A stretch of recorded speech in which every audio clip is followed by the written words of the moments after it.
Selamat malam, salam sejahtera. Terima kasih karena bersama dengan saya di Nazilin Unity Channel. Malam ini kita akan membongkar dan membongkar lagi apa yang sedang hangat dalam isu semasa negara Malaysia. Selain daripada kenaikan harga barang yang semakin hari semakin membimbangkan rakyat Malaysia, kita juga semakin hari semakin dipanaskan dengan beberapa isu-isu semasa yang tidak kurang hebatnya. Baru-baru ini juga tular isu di mana Stopa, ikon yang tak tahulah ikon daripada mana, mungkin kamu pun tak kenal siapa dia, tapi hot Stopa ini dipanggil di sebuah sekolah memberikan ceramah perkongsian. Dan menurut daripada komen-komen yang saya baca, beliau adalah seorang ikon mat rempit yang mana dalam videonya dia mengaku sebagai mat rempit full time. Full timer, bukan part timer. Full timer rempit. Tapi dipanggil pula memberikan ceramah di sekolah. Aku pun heran menurut komen-komen daripada netizen, ramai yang mengecam atas tindakan menjemput, dan mereka berpendapat, dan aku pun setuju, ada ramai lagi orang yang boleh dijemput menggantikan Stopa. Kenapa beliau yang dijemput? Ada ramai lagi orang yang pernah gagal dalam pendidikan tetapi bangkit semula menjadi pengusaha ataupun usahawan yang sangat berjaya. Boleh panggil orang yang lebih ramai lagi. Antaranya menurut netizen boleh panggil Abang Viva.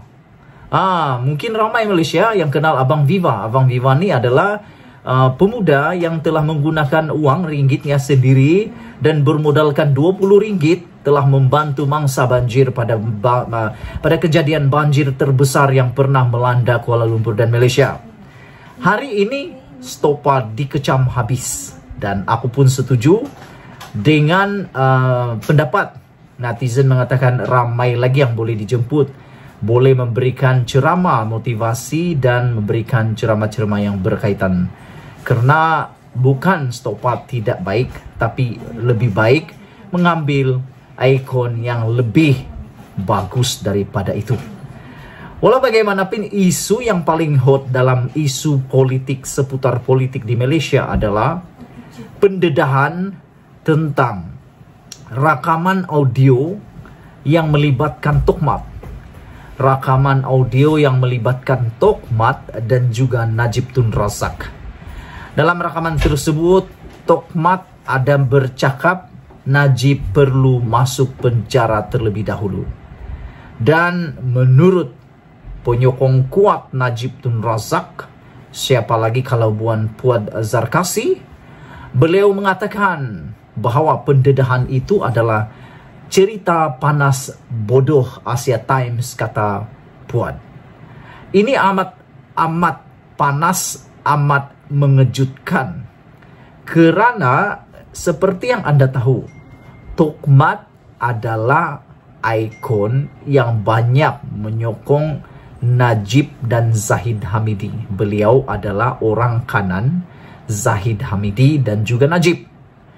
Tetapi tiba-tiba muncul pula rakaman temu ramah yang mendedahkan Tokmat bercakap Najib perlu masuk penjara terlebih dahulu baru dapat pengampunan. Pernah saya terbaca dalam satu artikel sebelum ini, pernah saya kirimkan dalam channel ini juga.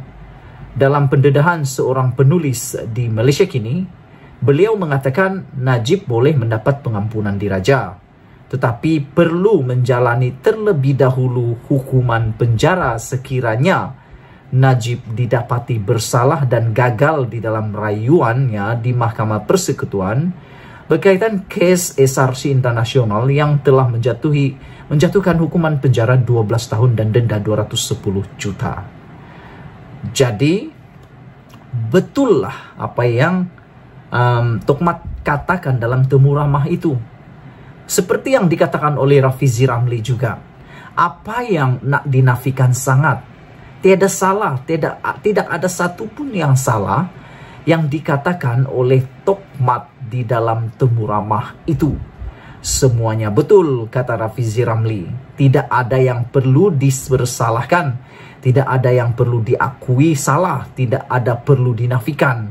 Semuanya benar, semuanya betul dan perlu dibiarkan begitu saja. Kenapa perlu takut, kata Rafizi Ramli. Tapi hari ini, ahli Majlis Kerja Tertinggi UMNO yang juga penyokong kuat Najib Tun Razak, yaitu Muhammad Fuad Zarkasi, telah mempertahankan kenyataan timbalan Presiden UMNO Muhammad Hassan bahwa Najib perlu masuk penjara terlebih dahulu jika mahu mendapatkan pengampunan. Bagaimanapun, kata Muhammad Fuad, pandangan Muhammad itu telah diputar belit oleh Asia Times bagi menimbulkan cerita panas bodoh, kata Fuad Zarkasi. Jelas Muhammad Fuad lagi, apa yang berlaku, Najib tidak mahu memohon pengampunan dan mahukan perbicaraan adil dijalankan terhadapnya. Logiklah apa Mat Hassan kata, Najib perlu masuk penjara kalau dia mahu minta pengampunan. Isunya sini, kata Muhammad Fuad Zarkasi, isunya Najib tidak minta pengampunan. Najib mahu perbicaraan yang adil. Belum habis lagi, katanya. Memang belum habis lagi. Najib sedang dalam proses terakhir di Mahkamah Persekutuan. Dan pada masa yang sama Najib sedang berusaha mendapatkan bantuan daripada peguam diraja UK, yaitu Jonathan Laidlaw. Walau bagaimanapun pihak pendakwaan telah menolaknya berkali-kali dan mereka katakan Jonathan tidak mempunyai keperluan untuk membantu Najib kerana dia tidak tahu dari mula sehingga akhir perbicaraan itu, dan beliau juga tidak arif dengan perkara tempatan, dan peguam pendakwa raya juga telah memberikan contoh duluan yang mana bekas istri, yaitu bekas istri UK Tony Blair, yaitu Booth, pernah memohon untuk membantu sebuah parti politik di mahkamah, tetapi ditolak oleh Mahkamah Persekutuan atas sebab yang sama. Hari ini, Fuad juga berkata bahwa Najib tidak pernah minta pengampunan. Tidak ada kenyataan dari Najib, katanya. Tidak ada rekod Najib mohon di mahkamah. Bahkan tidak ada surat kepada yang di-Pertuan Agung minta pengampunan. Tetapi Asia Times menggunakan logik masuk penjara itu sebagai bahan cerita yang dispin untuk buat cerita panas bodoh, katanya dalam satu hantaran di Facebook hari ini. Semalam wartawan Asia Times Nick Kochhan mempertahankan wawancaranya dengan timbalan presiden itu berikutan dakwaan bahwa laporannya mengambil kenyataan Muhammad di luar konteks. Kata mereka, kami tetap dengan laporan kami, katanya di Twitter, bersama dengan pautan untuk memuat turun rekaman audio daripada wawancara itu.